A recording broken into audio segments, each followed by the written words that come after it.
The 20th century French philosopher Albert Camus once wrote, "What is a rebel? A man who says no." And apart from the obvious omission of women, I think his words capture the act of rebellion perfectly. Whether they're fighting for a country, a people, or an idea, I've always been fascinated by the rule breakers and rabble-rousers who stand up against injustice. And luckily for us, the history books are full of them.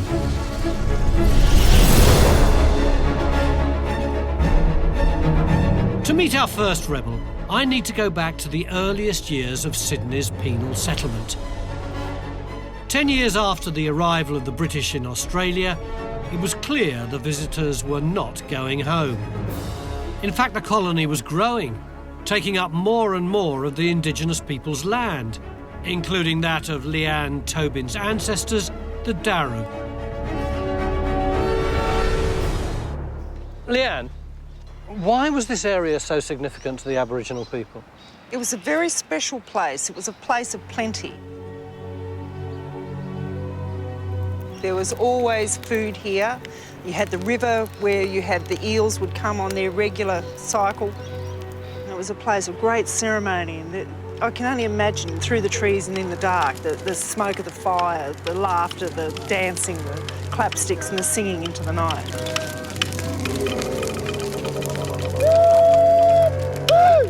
But it wasn't just the Aboriginals and the eels, was it? The European settlers loved this place It's attractive for everybody. And for our people, yes, that was an unfortunate fact that it was such a place of abundance and green grass through the regular burnings that the local mobs would do, that it became a very attractive place for them to put their farms. Now, in my old school books, way back this is, I was led to believe that once the European settlers arrived, the Aboriginals just hightailed it and disappeared into the outback. Well, they would have loved that to have been as easy as that, but it wasn't. And in fact, we had resistance fighters, and one of those people was Pema Boy.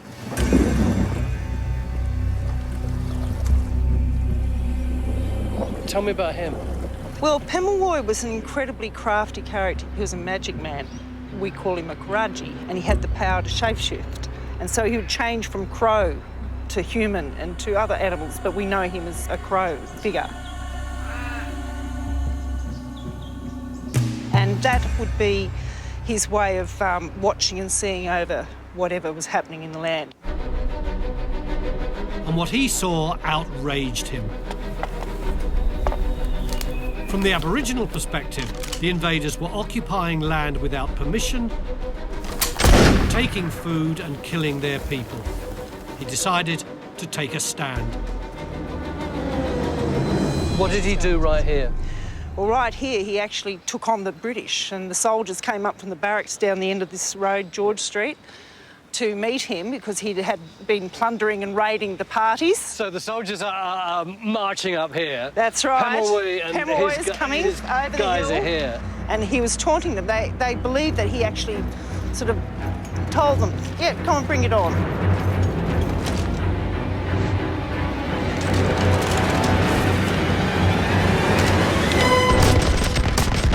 They did bring it on, and they shot him to bits. They sure did, and they actually, yeah, he was left with 7 bits of shrapnel in his body from... But he didn't die. No, he didn't die, and so the legend grew. That he was immortal. That's it, that's it. And they took him and imprisoned him in the hospital just across the road. But that wasn't the end of the story. Oh, no, even with leg irons on, he escaped. It's like the skull at Pimpernel, isn't it? Absolutely, yeah. Absolutely. We seek him here, we seek him there. And he was everywhere.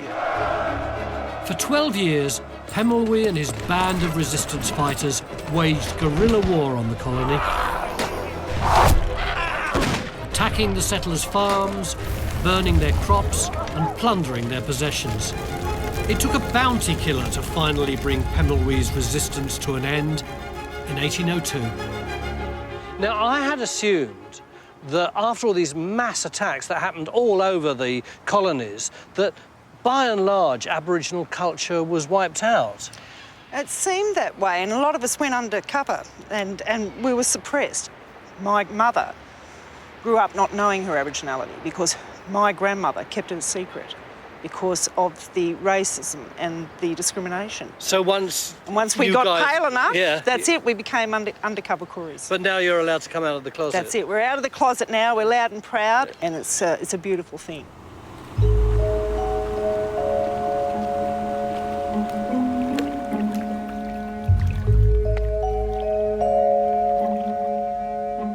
Ironically, the image of Pema Boy brazenly taking on the might of an empire reminds me of another rebellion that I'm a lot more familiar with from my own childhood.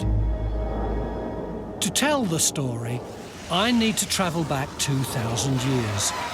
But in this case, it wasn't us Brits doing the invading. We were the ones getting rolled.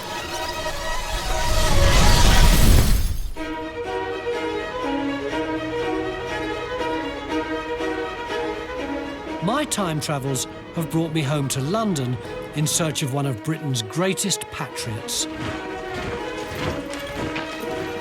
In the summer of AD 43, a 40,000-strong Roman army crossed the British Channel to lay claim on what was then considered outside of the limits of the known world. The Romans were living the civilised life of the classical age when they invaded a Britain in AD 43, which was still firmly rooted in the Iron Age. The invaders must have looked quite a sight as they marched into London with their Emperor Claudius and a herd of elephants.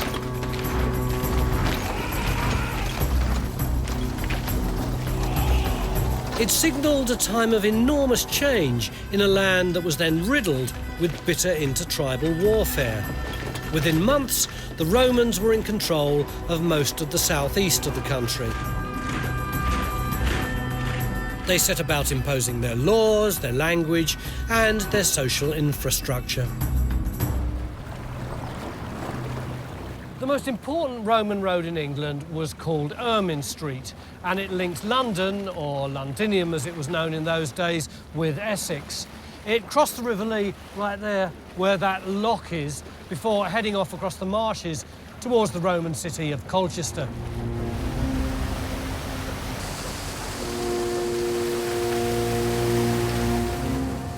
While their newly built transport links made it much easier for the Romans to move troops and provisions to their new settlements, they were also ideal channels for their enemies to attack them.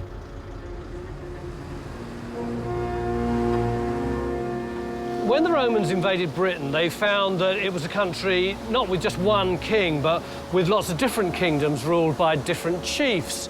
A lot of these chiefs teamed up with the Romans because they thought that a Roman alliance would strengthen their relationship with the locals. But it didn't always work to the chiefs' advantage.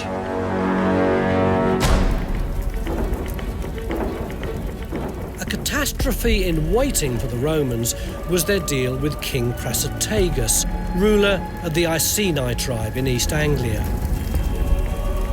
Rather than attempt to conquer the Iceni, they made a pact with them. It worked well until the king died. And the Romans then decided to rule the Iceni directly, confiscating the property of the leading tribesmen, stripping and flogging Queen Boudica, and raping her daughters. It proved to be a monumental mistake. Dispossessed and defiled, Boudica vowed to teach the Romans a lesson. Win the battle or perish, she cried. She raised an army 100,000 strong and fireballed her way from Colchester to London, razing the Roman settlements to the ground. She'd certainly have used the Roman road and the marshy area around here on her way to London. What a sight that must have been. True to her word, Boudica would not accept defeat.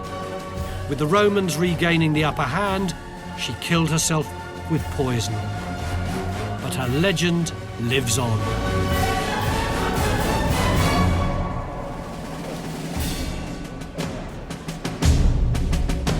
From the Dark Ages to today, women are no strangers to rebellion. At the end of the 19th century, women waged one of their greatest battles ever. So, for my next time travel, I'm jumping forward 1900 years.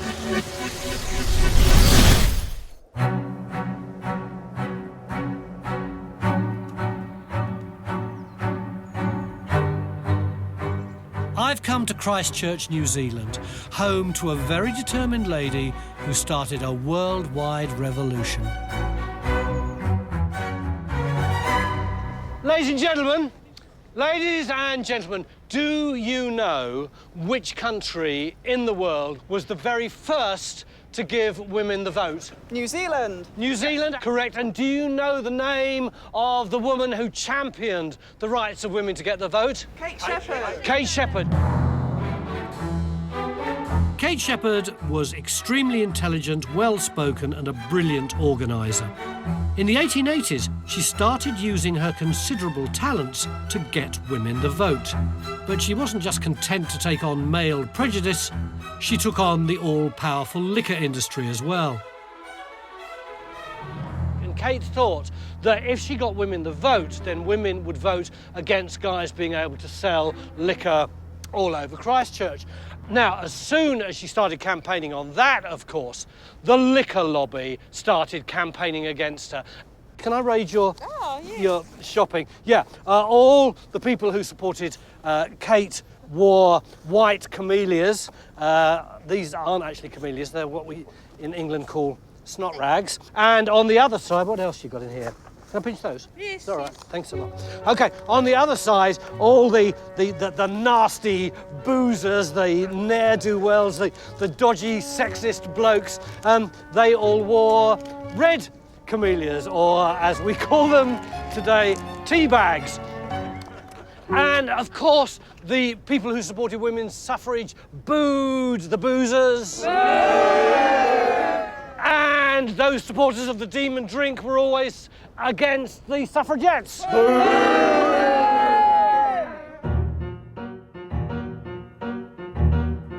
But Kate and her supporters wouldn't be stopped. They wrote to newspapers, lobbied politicians, and travelled the country collecting signatures for their cause. This will do as a petition, won't it? And they got 32,000 signatures. And one of Kate's supporters, John Hall, went to Parliament and he laid out this petition in Parliament. He opened the door and he threw it and it went so far. Wow! It didn't actually hit a child, but it did hit the far wall, all of those signatures. And gradually, these people started to lose support until eventually the day came when the vote was going to happen in Parliament. Which way would it go? In favour of the snot rags or the tea bags? But at the end of it, by 20 votes to 18, you guys won! And consequently, New Zealand was the first country on Earth, possibly in the entire solar system, where women got the vote. It was a stunning victory that began a wave of female suffrage around the world and a shining example for generations of campaigners to come.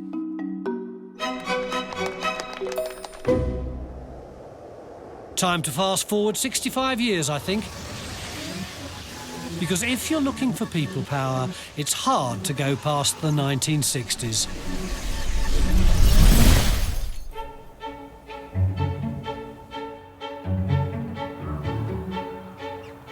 So far on this time travel, I've met all sorts of rebels with a cause, but as far as I know, nobody has ever done public protest quite like a bunch of avant-garde actors from Melbourne, Australia.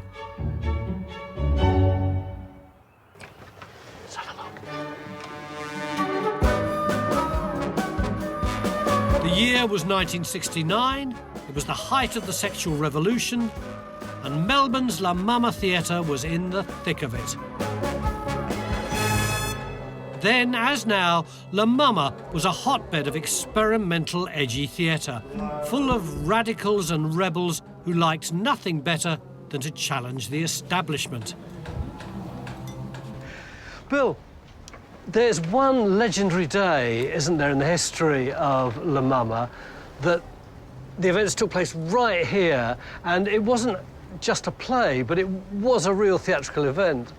It was using theatre to tackle the censorship situation in Australia head-on at that time. You've got to understand that in the late 60s, censorship was so tight in Australia that when you came into the country, customs searched your bags not for drugs but for books. And just a few months before the events that took place here, Graham Blundell, who was a director here in the theatre, his house was raided at 6 o'clock in the morning by the Vice Squad, whose job it was to check on theatrical performances and so on, and his bookcases were searched for filthy drama scripts and so on. So John Romerell, a playwright, decided we should take on the authorities in public, and so he wrote a play called Whatever Happened to Realism, and it was staged here. It was a racy little piece which climaxed with actors shouting obscenities, being arrested by other actors playing Vice Squad cops. Just as they were doing that, the real Vice Squad detectives also rose up, our villains followed them up and arrested everybody. So they may just have been coppers, but they had an impeccable sense of timing. They did, yes.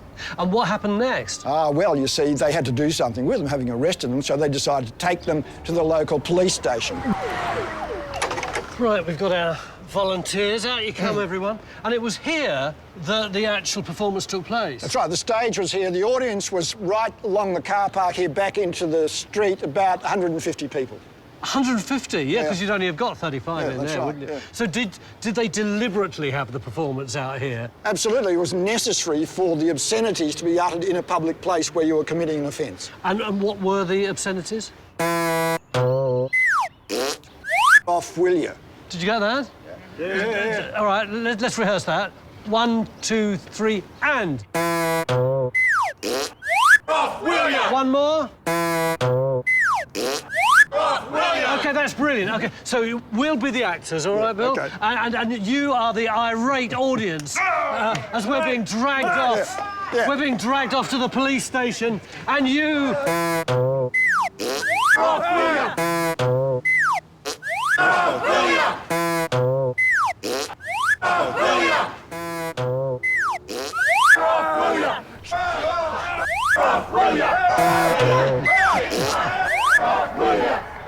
So what were the lines from the play the irate audience was shouting? I'll tell you. Probably not John Romerill's finest work, but it was certainly pithy. Eventually, everyone arrived at the local police station. And what happened? Well, they were charged, and across the road they were put on trial before the magistrate. In that courthouse? In that courthouse right there. And the first case was dismissed, and the rest of them, then nothing happened, and so that was it. So was it really a storm in a teacup? No, not at all. It was the beginning of the end for that sort of censorship of the theatre in Australia, together with actions that were taking place in other theatres around the country. This was the end of the Vice Squad sitting in the theatre waiting to be offended. It's good to know that sometimes the pen really is mightier than the sword. I'm now time-travelling back a century to meet another group of rebels putting the authorities to the test.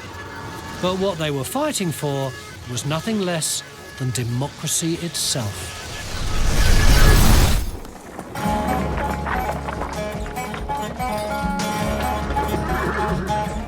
In the 1850s, central Victoria was the richest alluvial goldfield the world had ever known.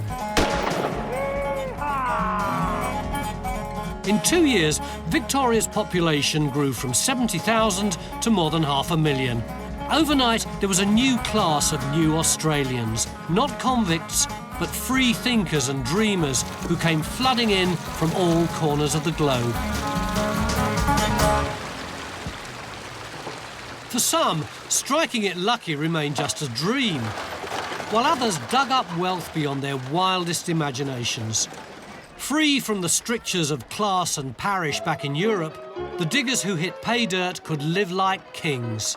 Some only for a day, but kings nonetheless. The Goldfields became a place of extravagance and excess. There was one miner who bought all the champagne in a Melbourne hotel and tipped it in a horse trough so that everyone could have a slurp at it. And there was another one who trotted around on his horse, literally in golden horseshoes. Society was transformed.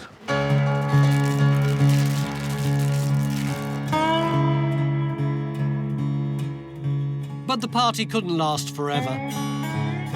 The government wasn't going to allow the majority of the population to live in tents on the goldfields. It was a double disaster. No labour in the city and on the farms, and no tax revenue.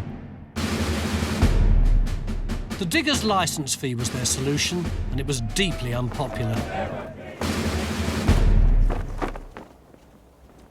The government saw the writing on the wall, so what did it do? It built a bigger wall in the shape of a massively increased police force. They brought in extra police from Tasmania, from the London Met. They recruited eager young gentlemen, and these coppers didn't mess around. This is the log that the diggers were chained to if they couldn't produce their licences. And a lot of the police didn't wear uniforms. They went undercover, infiltrating the diggers' groups. The Goldfields were well on their way to becoming a police state.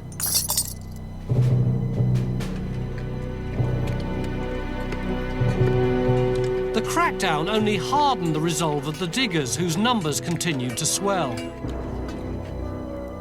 By the end of 1854, the Goldfields were at flashpoint.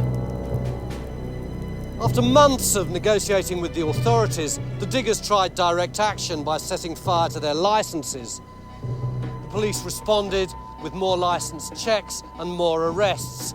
The mood got ugly. The diggers got more and more militant. They started to build a stockade on the goldfield called Eureka, a barrier to the licence checkers. When the inevitable showdown occurred, 800 diggers marched two abreast towards Eureka. It was a bit like that moment at the beginning of the Olympic Games where you get all those people from different nations marching round the stadium. You had the Canadian flag bearer with the Southern Cross, the Italian Carboni being urged on by the Irishman Peter Laylaw, telling everyone to grab every piece of metal or wooden shaft that they could in order to plunge it into the tyrant's heart. You've got French, Germans, Swedes, you've got veterans from the American Revolution. All of them swept along on this tidal wave of emotion, determined to confront their oppressors and seize some kind of freedom for themselves. Then, at dawn on Sunday the 3rd of December, when the stockade numbers were at their lowest, the troopers attacked.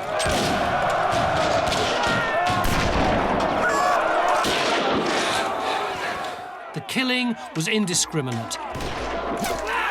Dozens lost their lives. It was said that some diggers were executed on the spot.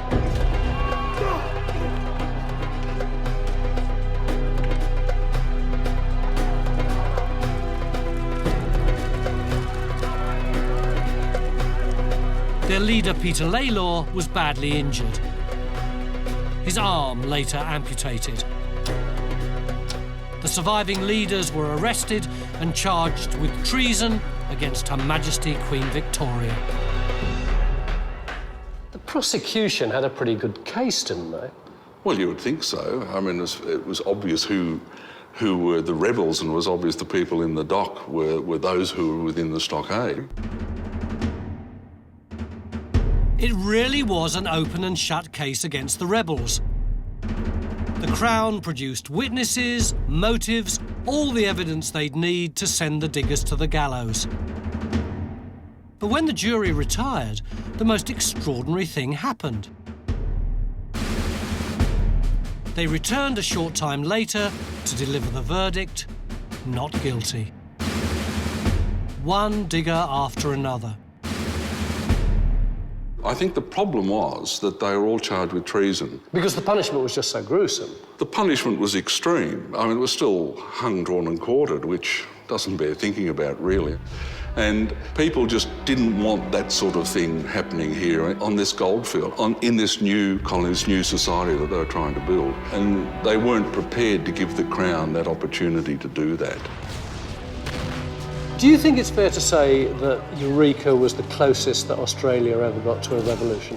Oh, certainly. It's the only armed revolution where rifles were shot. They built a fort, they flew a flag, and they paraded like the military. I mean, they effectively became a military force. Soon after, the licence system was abolished, police numbers were cut dramatically, and political representation was extended to the miners. Australia went on to become one of the most advanced democracies in the world. Not a bad effort for a society that was only 150 years old.